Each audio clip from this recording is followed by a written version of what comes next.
Good morning friends, कैसे हैं आप सभी। Welcome to my YouTube channel Rafale educational hub.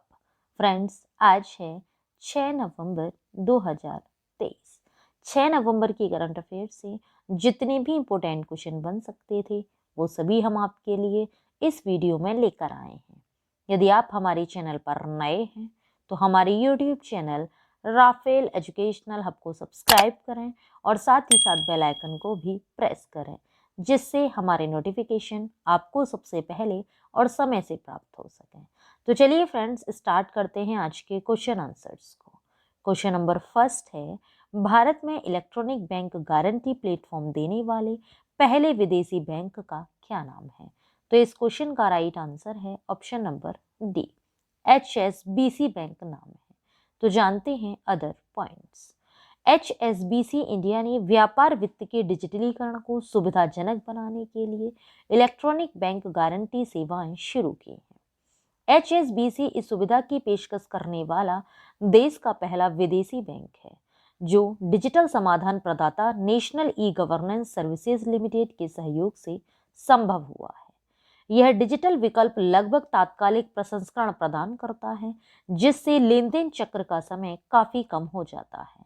जो काम पहले 2 से 3 दिन में होता था, अब वह मिनटों में पूरा हो जाता है। नेक्स्ट क्वेश्चन है, FIND फेस्टिवल 2023 हाल ही में खबरों में रहा है, यह किस क्षेत्र से संबंधित है। तो इस क्वेश्चन का राइट आंसर है ऑप्शन नंबर डी, यह शिक्षा से संबंधित है। तो जानते हैं इंपॉर्टेंट पॉइंट्स। केंद्रीय कौशल विकास, उद्यमिता और इलेक्ट्रॉनिक्स और IT राज्य मंत्री श्री राजीव चंद्रशेखर बेंगलुरु में ऐक्य स्कूलों द्वारा एक परिवर्तनकारी शिक्षा पहल फिंड फेस्टिवल 23 में भाग लेने वाले हैं, जो शैक्षिक नवाचार में सरकार के समर्थन का संकेत है। फिंड फेस्टिवल 23 में creating extraordinary educators, teacher road map to becoming extraordinary पुस्तक भी पेश की जाएगी, जिसका उद्देश्य शिक्षण मानकों को बढ़ाना और शिक्षकों को उत्कृष्टता के लिए प्रेरित करना है। नेक्स्ट क्वेश्चन है, SBI ने जीवन शैली केंद्रित क्रेडिट कार्ड लॉन्च करने के लिए किस कंपनी के साथ समझौता किया है। तो इस क्वेश्चन का राइट आंसर है option number A, Reliance retail के साथ समझौता किया है। तो जान लेते हैं और भी पॉइंट्स। SBI कार्ड ने Reliance SBI card credit card launch करने के लिए रिलायंस रिटेल के साथ समझौता किया है, जिससे इसके खुदरा दुकानों पर खरीदारी करने वाले ग्राहकों को पुरस्कार और लाभ मिलेंगे। रिलायंस रिटेल के फैशन और लाइफस्टाइल, किराना, उपभोक्ता, इलेक्ट्रॉनिक्स, फार्मा, फर्नीचर और आभूषण सहित अन्य दुकानों पर खरीदारी करने वाले ग्राहकों को रिलायंस SBI कार्ड का उपयोग करके पुरस्कार और लाभ मिलेगा। नेक्स्ट क्वेश्चन है, प्रशासनिक और बजटीय प्रश्नों पर संयुक्त राष्ट्र सलाहकार समिति में किस भारतीय प्रतिनिधि को फिर से चुना गया है। तो इस क्वेश्चन का राइट आंसर है option number B, Surendra Kumar Adhana को चुना गया है। तो जानते हैं अदर पॉइंट्स। रुचिरा कंबोज ने संयुक्त राष्ट्र सलाहकार समिति में भारतीय उम्मीदवार के दोबारा चुने जाने पर आभार व्यक्त किया। न्यूयॉर्क में संयुक्त राष्ट्र में भारत के स्थायी मिशन ने घोषणा की कि अधारा को फिर से चुना गया है।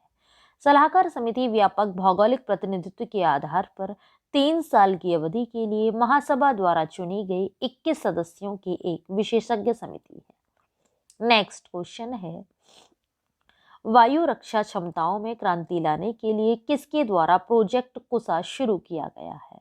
तो इस क्वेश्चन का राइट आंसर है ऑप्शन नंबर ए, DRDO द्वारा शुरू किया गया है। अब प्रोजेक्ट कुशा क्या है ये हम जान लेते हैं। प्रोजेक्ट कुशा रक्षा अनुसंधान और विकास संगठन के दायरे में है। इसका उद्देश्य विस्तारित दूरी से दुश्मन के विमानों और मिसाइलों को प्रभावी ढंग से बेअसर करने की क्षमता वाली एक दुर्जेय 3 स्तरीय रक्षा प्रणाली स्थापित करना है। $2.5 बिलियन से अधिक मूल्य की इस परियोजना में भारत को ऐसी प्रणाली वाले देशों के एक विशिष्ट समूह में शामिल करने की क्षमता है। नेक्स्ट क्वेश्चन है, चुनाव आयोग ने चुनावी साक्षरता को बढ़ावा देने के लिए किसके साथ समझौता किया है। तो इस क्वेश्चन का राइट आंसर है ऑप्शन नंबर डी, शिक्षा मंत्रालय के साथ समझौता किया है। तो जानते हैं इंपॉर्टेंट पॉइंट्स। भारत के चुनाव आयोग ने देश भर के स्कूलों में चुनावी साक्षरता लाने के लिए शिक्षा मंत्रालय के साथ एक समझौता ज्ञापन पर हस्ताक्षर किए हैं। इसका उद्देश्य सभी स्कूलों में कक्षा 6वीं से 12वीं तक के पाठ्यक्रम में मतदाता शिक्षा और चुनावी साक्षरता को शामिल करना है। एएमयू के तहत एनसीईआरटी स्कूली पाठ्यपुस्तकों में चुनावी साक्षरता से जुड़े स्टडी मटेरियल शामिल किया जाएगा और राज्य शिक्षा बोर्डों को भी इसका पालन करने की सलाह दी जाएगी। नेक्स्ट क्वेश्चन है, किस राज्य सरकार ने आर्थिक सहयोग के लिए दक्षिण कोरिया के साथ समझौता ज्ञापन पर हस्ताक्षर किए हैं? तो इस क्वेश्चन का राइट आंसर है ऑप्शन नंबर डी, उड़ीसा राज्य ने किए हैं। उड़ीसा की कैपिटल भुवनेश्वर है और उड़ीसा के वर्तमान में मुख्यमंत्री नवीन पटनायक हैं। तो जानते हैं इंपॉर्टेंट पॉइंट्स। टीम में अंतर्राष्ट्रीय अर्थव्यवस्था नीति के लिए कोरिया संस्थान भारत में कोरियाई लघु और मध्यम उद्यम संघ के सदस्य भी शामिल थे, जो कोरियाई अर्थशास्त्र और नीति के विभिन्न क्षेत्रों में प्रतिनिधित्व प्रदान करते थे। उनकी यात्रा का उद्देश्य उड़ीसा और कोरिया राज्य के बीच कई क्षेत्रों में व्यापार, निवेश और आर्थिक सहयोग का पता लगाना है। नेक्स्ट क्वेश्चन है, लग्जरी घरों की कीमत वृद्धि के मामले में कौन सा शहर विश्व स्तर पर चौथे स्थान पर है? तो इस क्वेश्चन का राइट आंसर है ऑप्शन नंबर ए, मुंबई है चौथे स्थान पर। तो जानते हैं इससे रिलेटेड कुछ पॉइंट्स। 2022 की तीसरी तिमाही में 27वें रैंक के मुकाबले में समीक्षाधीन तिमाही में बेंगलुरु की रैंक बढ़कर 17वीं हो गई, जो साल दर साल 2.2% की वृद्धि है।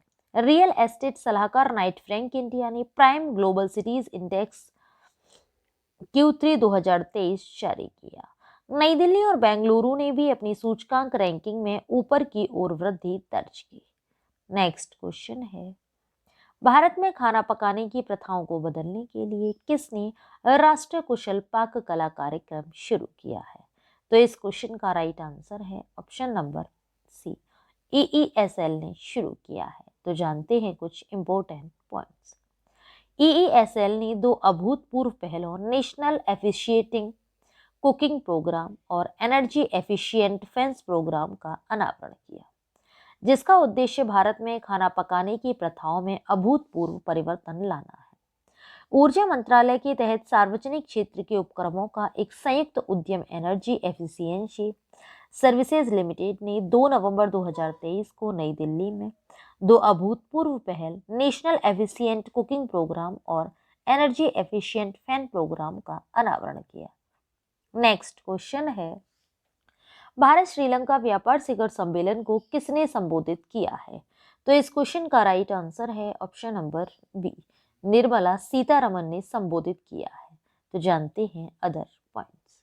वित्त मंत्री निर्मला सीतारमण ने कोलंबो में श्रीलंका में भारतीय मूल के तमिलों के आगमन की द्विशताब्दी वर्षगांठ के उपलक्ष्य में आयोजित समारोह में भाग लिया।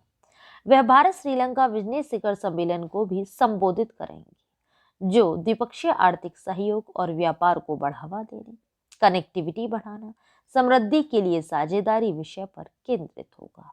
वह आपसी समझ बढ़ाने के लिए लंका नेतृत्व से मुलाकात करेंगे। नेक्स्ट क्वेश्चन है, साइबर सुरक्षा पर 1 दिवसीय सेमिनार का आयोजन किसने किया? तो इस क्वेश्चन का राइट आंसर है ऑप्शन नंबर सी, केंद्रीय सूचना आयोग ने किया। तो जानते हैं अदर पॉइंट्स। केंद्रीय सूचना आयोग द्वारा साइबर सुरक्षा पर 1 दिवसीय सेमिनार का आयोजन किया गया। यह आयोजन 1 नवंबर 2023 को हुआ था। उद्घाटन समारोह में मुख्य अतिथि सूचना आयुक्त श्री सुरेश चंद्र थे। सम्मानीय अतिथि सूचना आयुक्त श्री हीरालाल सामरिया, सुश्री सरोज पुन्हाने और श्री उदय माहुरकर थे। नेक्स्ट क्वेश्चन है, हाल ही में किस ड्रोन कंपनी को DGCA सर्टिफिकेशन प्राप्त हुआ है? तो इस क्वेश्चन का राइट आंसर है option number C, Throttle Aerospace System को प्राप्त हुआ है। तो जानते हैं other points. Ratan India Enterprises स्वामित्व वाली drone company Throttle Aerospace Systems को ड्रोन निर्माण के लिए नागरिक उड्डयन महानिदेशालय से टाइप सर्टिफिकेशन प्राप्त हुआ है। थ्रोटल एरोस्पेस DGCA से ड्रोन लाइसेंस सर्टिफिकेट प्राप्त करने वाली भारत की पहली कंपनी थी, जो भारत सरकार के प्रोडक्ट लिंक्ड स्कीम के लिए योग्य थी। नेक्स्ट क्वेश्चन है, तैराक नीना वेंकटेश ने अपना कौन सा स्वर्ण पदक जीता है? तो इस क्वेश्चन का राइट आंसर है ऑप्शन नंबर सी, चौथा स्वर्ण पदक जीता है। तो जानते हैं इंपॉर्टेंट पॉइंट्स। कर्नाटक की तैराक नीना वेंकटेश ने 37वें राष्ट्रीय खेलों में महिलाओं की 50 मीटर बटरफ्लाई स्पर्धा में अपना चौथा स्वर्ण पदक जीता, जबकि वीर धवल खाड़े ने पुरुषों की 50 मीटर बटरफ्लाई स्पर्धा में दोहरा स्वर्ण पदक अपनी झोली में डाला। नीना ने 27.70 सेकंड पर घड़ी रोककर खेलों के रिकॉर्ड समय के साथ स्वर्ण पदक जीता। वीर धवल ने 24.60 सेकंड के नए खेल रिकॉर्ड के साथ 50 मीटर फ्री स्टाइल में स्वर्ण पदक जीता था। नेक्स्ट क्वेश्चन है, विश्व सुनामी जागरूकता दिवस कब मनाया जाता है? तो इस क्वेश्चन का राइट आंसर है ऑप्शन नंबर बी, 5 नवंबर को मनाया जाता है। अब यह दिवस मनाया क्यों जाता है ये हम जान लेते हैं। विश्व सुनामी जागरूकता दिवस हर साल 5 नवंबर को मनाया जाता है। यह दिवस इस उद्देश्य से मनाया जाता है कि भविष्य में आने वाली आपदाओं को लेकर हम तैयारी कर सकें, ताकि ज्यादा से ज्यादा जिंदगियां बचाई जा सकें। यह दिवस सुनामी के बारे में जागरूकता के प्रचार प्रसार को बढ़ाने के लिए मनाया जाता है। 2023 में WTAD की थीम अंतर्राष्ट्रीय आपदा न्यूनीकरण दिवस के अनुरूप होगी, जो अधिक लचीले भविष्य के लिए आपदाओं के सामने समानता की खोज पर जोर देगी। नेक्स्ट क्वेश्चन है, और आज की वीडियो का लास्ट क्वेश्चन भी है, भारत और किस देश ने गतिशीलता और प्रवासन साझेदारी समझौते पर समझौता ज्ञापन पर हस्ताक्षर किए? तो इस क्वेश्चन का राइट आंसर है ऑप्शन नंबर सी, इटली ने किए हैं। इटली की कैपिटल रोम है। तो जान लेते हैं कुछ पॉइंट्स। श्रमिकों, छात्रों और पेशेवरों की आवाजाही को सुविधाजनक बनाने के लिए यह समझौता किया गया है। विदेश मंत्री एस जयशंकर ने अपने इतालवी समकक्ष से मुलाकात की और इस पर हस्ताक्षर किए। उन्होंने भारत इटली रणनीतिक साझेदारी को गहरा करने के बारे में बातचीत की। वे इस बात पर सहमत हुए कि कृषि तकनीक, नवाचार, अंतरिक्ष, रक्षा और डिजिटल क्षेत्र में संभावनाओं का पता लगाया जाना चाहिए। तो ये था फ्रेंड्स आज का हमारा वीडियो। आप सभी को हमारा वीडियो कैसा लगा हमें नीचे कमेंट बॉक्स में कमेंट करके ज़रूर बताएं। यदि आप सभी को हमारा वीडियो अच्छा लगा हो, यूज़फुल लगा हो, तो हमारे वीडियो को लाइक करें और ज़्यादा से ज़्यादा लोगों को शेयर भी करें। यदि आप सभी लोगों ने करंट अफेयर के प्रीवियस वीडियो नहीं देखे हैं तो नीचे डिस्क्रिप्शन में लिंक दिया हुआ है, आप हमारे दिए हुए लिंक पर क्लिक करके करंट अफेयर के प्रीवियस वीडियो देख सकते हैं। ये वीडियोस आप सभी के लिए हर एग्जाम की दृष्टि से काफ़ी यूज़फुल भी है। Thanks for watching video.